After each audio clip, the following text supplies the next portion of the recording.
আসসালামু আলাইকুম দর্শক, দেখেন কত পাথর। আর সবার ক্যামেরাটা ভালো না তাই দেখা যায় না।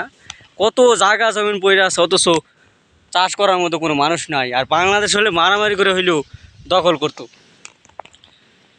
সেন ঘর নাই, আশেপাশে কোনো ঘর নাই।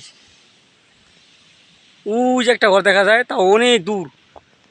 সব পাথর আর পাথর, পাথর পাথর, সব পাথর। সেন আমি আরেকটু সামনে যাই, আপনাদের দেখাই। মানে পাথরটা আমি একটু জুম করে দেখাই। এই দেখছেন কত পাথর, উৎস অনেক। এখানে ধরতে গেলে পাথরের খনি।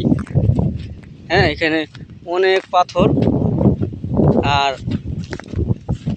পাথরের কোনো কমতি না এই জায়গায়। এই জায়গায় তো মনে করেন যে কিরগিজস্তানে এরকম একটা জায়গা। আমরা পাহাড় অঞ্চলে আসছি, প্রত্যেকটা গ্রাম অঞ্চল। এখানে হাঁস মুরগি অনেক কিছু পালন করা হয়। এই দেখেন পাথর, বুঝছেন? খালি পাথর আর পাথর, যত দূরে যাবেন খালি। ক্যামেরাটা পড়ে গেছে অবশ্য। দেখেন সব পাথর।